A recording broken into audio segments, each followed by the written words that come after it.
Ngayong araw nga po pala mga idol, papakita ko pala sa inyo, ito nga po pala mga ginawa natin ngayong araw.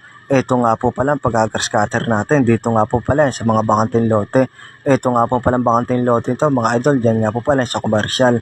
Ayan nga po pala mga idol, kung mapapansin nyo, at grabing init nga po pala sa pag-grass cutter natin. Pero kahit po sa ganon, ayan nga po pala mga damong yan, kapag ay ang kainit ng panahon ay hindi po masyadong kumakapal ang damo, tumataas. Pag inaabot nga po pala tayo ng tag-ulan dyan mga idol, ay grabe, lintik.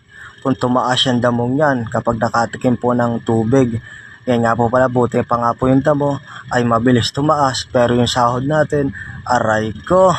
Yan nga po pala mga idol, balik po tayo sa pag-grass cutter ng mga bakanting lote. Sabi ko nga pala sa kasama ko, ay mauna na at sundan ako. Aray ko.